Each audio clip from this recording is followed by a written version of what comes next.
Hello friends केमती अच्छा आपण मैंने आशा करुँची आपण मैंने भलरे थे। आज मु आपण मानक जो देश विषय कहवाक जाऊँगी से देश पूरा दुनिया ठारू अलग एवं सेठाकार नियम मध्य भिन्न भिन्न। सेठाकार शासकों को समस्ते डरी था। हाँ फ्रेंड्स आपण मैंने ठीक भावी।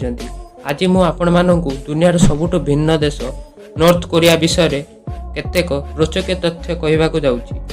तो फ्रेंड्स वीडियो शेष होगा जाए आम सहित जोड़ी रुहतु। कौन आपण माने जानिछंती ए देशर ऑफिशियल नेम होउची democratic people's republic of Korea.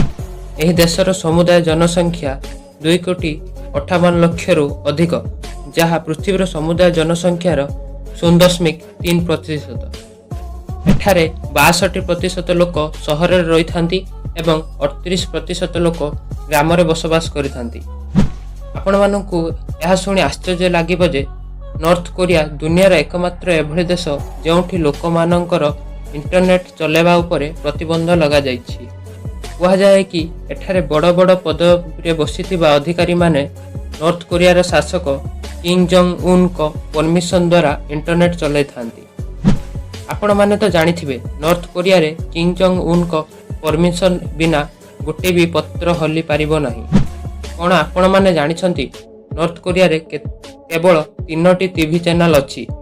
आपण मानक यह शुणी आश्चर्य लगे जे यही 3टी टीवी चैनल एठाकार सरकारी टीवी चैनल जो दिन राति एठाकार शासक किंगर प्रशंसा करा जाए। फ्रेंड्स आपण माने तो जानिथिबे एठाकार लोक अमेरिका को पसंद करती नहीं, सेथिपई एठारे कोक एवं मैकडोनाल्ड भड़ी अमेरिका कंपनी मानकु बैन करा जाइछि। नॉर्थ कोरिया रे कोनोसी व्यक्ति निज इच्छा रे हेयर कट करि परिबो नाही। सरकार देइथिबा 28टी हेयर कट स्टाइल मध्यरु गोटे को बाछिबाकू पड़ी थाए। नॉर्थ कोरिया एभली नियम भी अछि जे जणे व्यक्ति निज शहर को छाड़ी अन्य शहर को जाई परिबो नाही।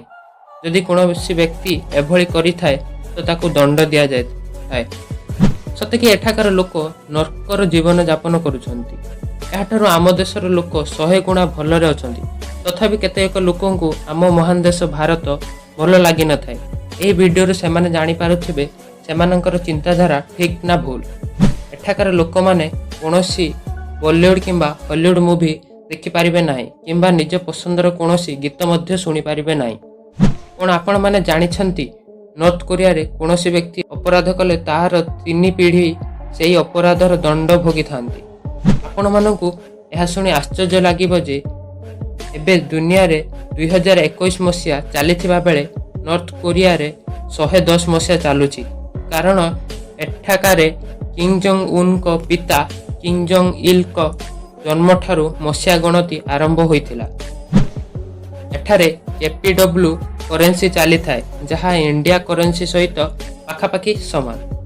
एबे आपण ही कहंतु यह किभली देश अटे। कौन आपण माने एठारे रहिबाकू पसंद करिवे कि नहीं कमेंट सेक्शन में देखंतु। तो फ्रेंड्स आशा करुँची आपण मानकु ए वीडियोटी भल लागिथिबो। भल लागिथिले चैनल को सब्सक्राइब करंतु एवं वीडियोटी को लाइक शेयर करंतु। बाय।